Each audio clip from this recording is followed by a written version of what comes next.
Good afternoon. Harvard class of 2018, hello. Thank you so much for asking me to be here today. It meant a lot to me to know that you, the students, select the class day speaker. Thank you.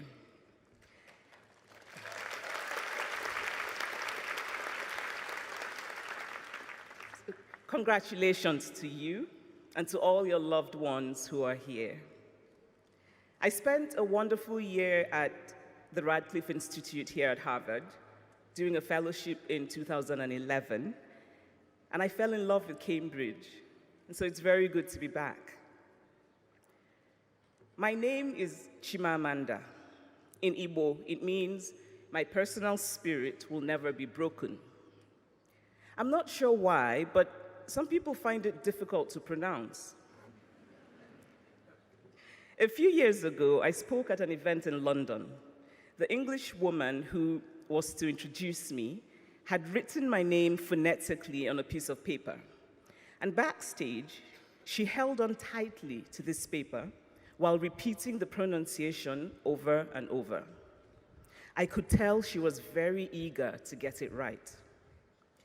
And then she went out to the stage and gave a lovely introduction and ended with the words, "Ladies and gentlemen, please welcome Chimichanga."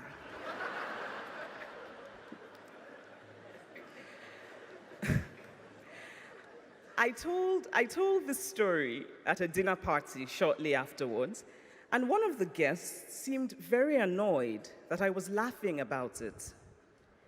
"That was so insulting," he said.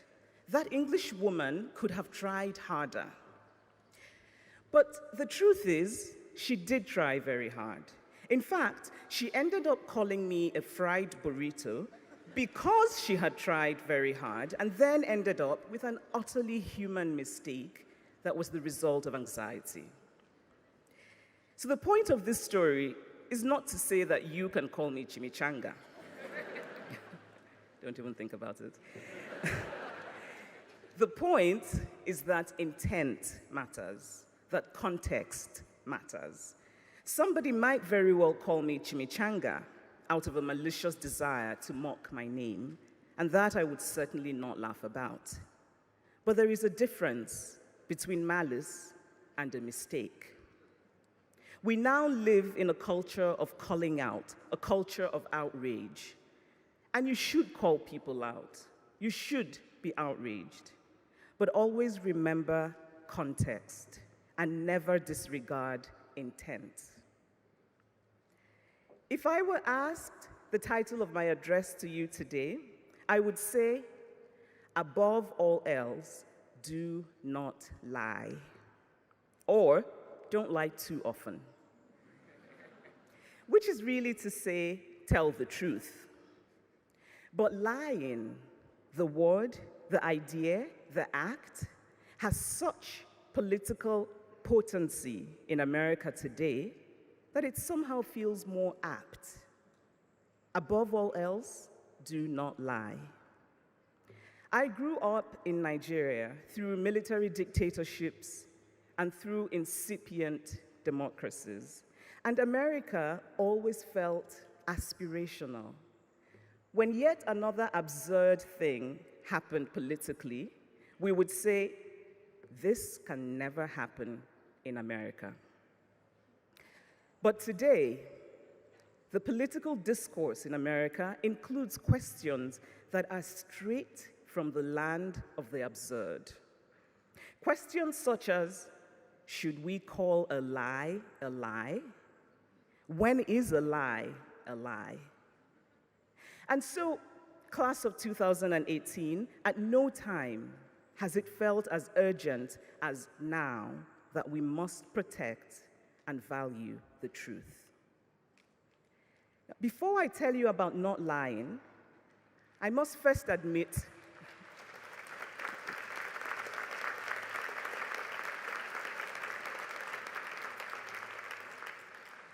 So before I tell you about not lying, I must first admit to lying. I routinely lie about my height, even at the doctor's office. In Lagos, when I'm meeting friends for lunch, I lie about being stuck in traffic when I'm really still at home, only just getting dressed. Now, there are other lies. Sadly, however, I cannot tell you about them without having to kill you afterwards. But what I know is that I have always felt my best and done my best when I veer toward truth, when I don't lie. And the biggest regrets of my life are of those times when I did not have the courage to embrace the truth. Now, telling the truth does not mean that everything will work out. Actually, it sometimes doesn't. I'm not asking you to tell the truth because it will always work out, but because you will sleep well at night. And there is nothing more beautiful than to wake up every day holding in your hand the full measure of your integrity. Many years ago, before my first novel was published, I attended a writers' conference here in the US. It was a gathering of many aspiring writers and a few established writers. Now, the former, the aspiring writers, sucking up to the latter, the established writers, was a revered ritual of the conference. And so, during one of the breaks, I walked up to a man, an established writer, whose name I knew well, but whose work I had not read. I shook his hand and told him what a fan I was. "I love your work," I said. His wife was sitting next to him. "So, which of his books have you read?" she asked, and I froze. "Which have you read?" she asked again. Everyone at the table was quiet, watching, waiting. I smiled a mad smile, and I mumbled, the one about the man discovering himself," which of course was complete bullshit. But I thought it might be convincing since that kind of describes half of all the novels written by men. And then I fled. But before I fled, I heard the writer say to his wife, "Honey, you shouldn't have done that." But the truth is that I shouldn't have done that. To read a novel is to give honor to art. Why lie about giving honor to something to which you have not? I was, of course, absolutely mortified that day, but I have come to respect what that writer's wife had: a fantastic bullshit detector.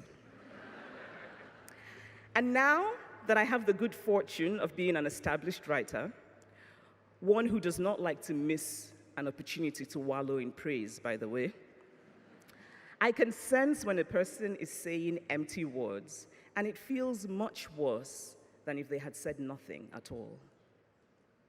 So have a good bullshit detector. If you don't have it now, work on it. But having that detector means that you must also use it on yourself. And sometimes the hardest truths are those we have to tell ourselves. When I first started sending out my early writing to agents and publishers and started getting rejections, I convinced myself that my work had simply not found the right home. Which might have been true, but there was another truth that took me much longer to consider: that the manuscript was not very good. And in fact, the first novel I wrote, or what I thought was a novel, eventually needed to be put away in a drawer. And I'm so grateful that it was never published. It is hard to tell ourselves the truth about our failures, our fragilities, our uncertainties. It is hard to tell ourselves that maybe we haven't done the best that we can. It is hard to tell ourselves the truth of our emotions, that maybe what we feel is hurt rather than anger. That maybe it is time to close the chapter of a relationship and walk away. And yet, when we do, we are the better off for it. I understand that the Harvard College mission calls on you to be citizen leaders. I don't even know what citizen leader means. It sort of sounds like a Harvard graduate saying, I went to college in Boston. Which, by the way, has to be the most immodest form of modesty. Please, class of 2018, when you're asked where you went to college, just say Harvard.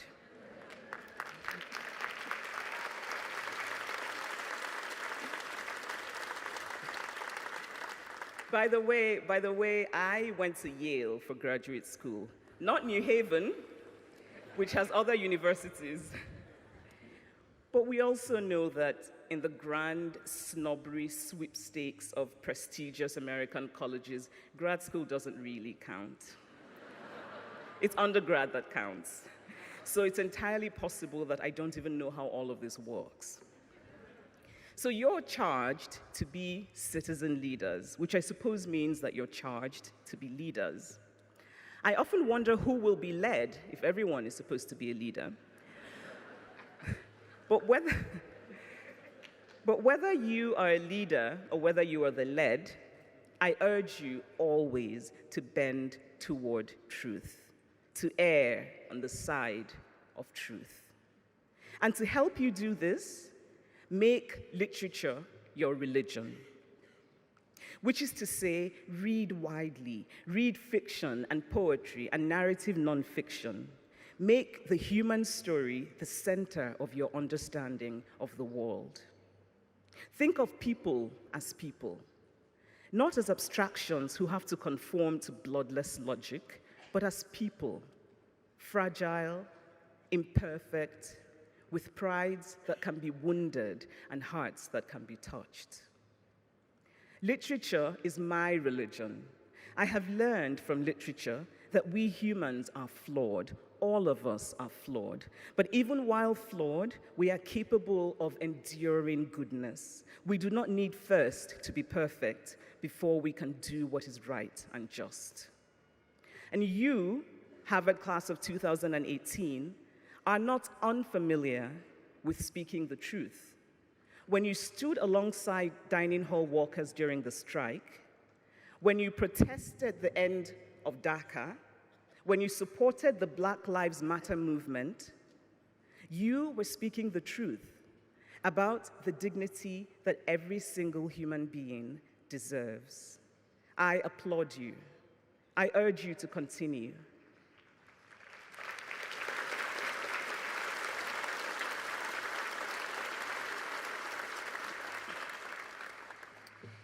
But remember that now, outside the cocoon of Harvard, the consequences will be greater.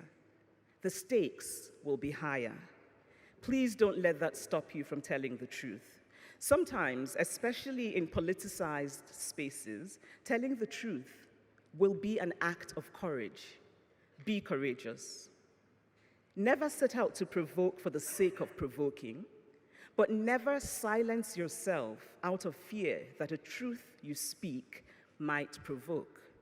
Be courageous. People can be remarkably resistant to the facts that they do not like, but don't let that silence you from speaking the truth. Be courageous. Be courageous enough to acknowledge that even if there is no value in the position of the other side, there is value in knowing what that position is. Listen to the other side, at least the reasonable other side. Be courageous enough to acknowledge that democracy is always fragile and that justice has nothing to do with the political left or the political right. Be courageous enough to recognize those things that get in the way of telling the truth, the empty cleverness, the morally bankrupt irony, the desire to please, the deliberate obfuscation, the tendency to confuse cynicism for sophistication. Be courageous enough to accept that life is messy. Your life will not always perfectly match your ideology. Sometimes even your choices will not align with your ideology. Don't justify and rationalize it, acknowledge it. Because it is in trying to justify that we get into that twisting, dark, unending tunnel of lies from which it is sometimes impossible to re-emerge whole. Be courageous enough to say, I don't know. This might be harder to do with everyone calling you Harvard. But ignorance acknowledged is an opportunity. Ignorance denied is a closed door. And it takes courage to admit to the truth of what you do not know. Some people think that Harvard is the best school in the world. Personally, I'm not so sure. I need to know what my people at Yale think about that. But I do know that for many people all over the world, Harvard has become much more than just a school. Harvard is a metaphor for untouchable intellectual achievement. And now that you are Harvard graduates, well, actually, almost Harvard graduates, you don't actually have your degrees. You wouldn't get them until tomorrow. And I suppose there is still time for the Harvard administration folks to change their minds about giving it to you. But assuming they don't change their minds and you do get your degrees tomorrow and become Harvard graduates, the world will make assumptions about you. Many of them will be to your benefit, such as the assumption of competence and intelligence. Employers will pay attention to your resume when they see Harvard on it. But there will be other assumptions. People who don't know anything about you except that you went to Harvard will assume that you feel superior, that you think you're all that. They will roll their eyes when you make a normal human mistake. You might hear at some point in your life, in a tone that cannot be described as nice, "There goes Harvard." Now, full disclosure, a friend once told me that the only thing he learned at Harvard was to behave like a person who went to Harvard. And I have often repeated that story quite gleefully. So you will inspire resentment, and hopefully that will help you keep in mind the humanity of everyone, including the privileged. But these assumptions that people will make about you are minuscule compared to the enormous privilege that comes with a Harvard degree. You now have a certain kind of access, a certain kind of power. And I know it is terribly cliched to say that you must now use this power to change the world. But really, you must now use this power to change the world.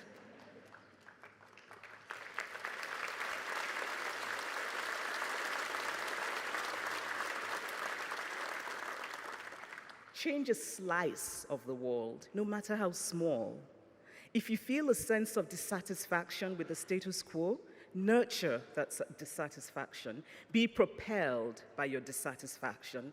Act. Get into the system and change the system. Challenge the stale assumptions that undergird so many of America's cultural institutions. Tell new stories. Champion new storytellers. Because the truth is that the universal does not belong to any one group of people. Everybody's story is potentially universal. It just needs to be told well. Change the media in America. Make it about truth. Not about entertainment, not about profit-making, but about truth.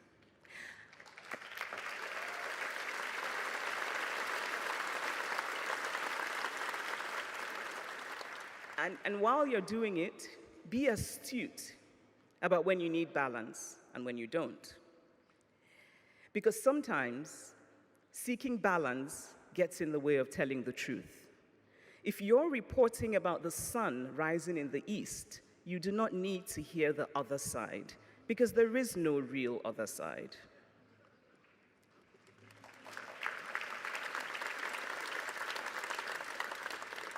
A Harvard degree will give you access and opportunities, but sadly, I have to inform you that it will not make you invincible. You still have that fragile human core at the center of all of us. There will be times when you're petrified of failing, when fear of failure holds you back. In those moments, here is the truth that is easy to forget.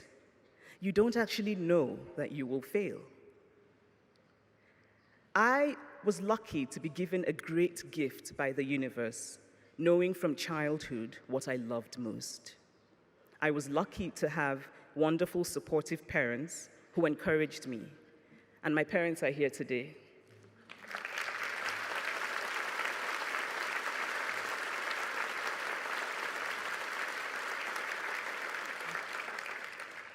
Writing is what I love. Had I not had the good fortune of being published, I would be somewhere right now, completely unknown, possibly broke, but I would be writing. Some of you here today, like me, know what you love, and some of you don't. If you don't know, you will. If not something that you love, then something that you like, or something that you don't hate, or something. You will find it. But to find it, you must try. The wonderful Shonda Rhimes said very wisely that you have to do something until you can do something else. Try. If it doesn't work out, try something else. I knew from spending a year in medical school that it was not for me. Actually, that's not really true. I knew even before medical school, but going to medical school clarified it for me. And it's not wasted time, it's experience. And experience will serve you in ways you do not expect. I cannot tell you how many times in the course of writing my second novel, Half of a Yellow Sun, which was a deeply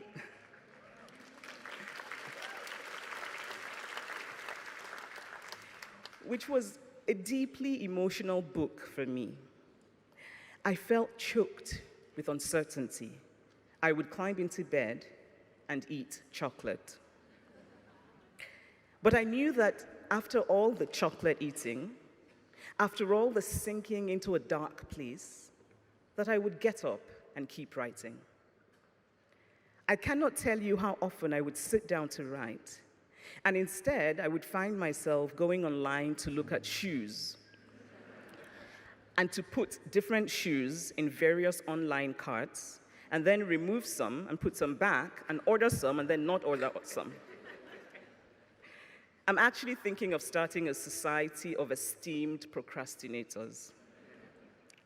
And I suspect that many of you would probably sign up. Procrastinating is a form of fear, and it is difficult to acknowledge fear.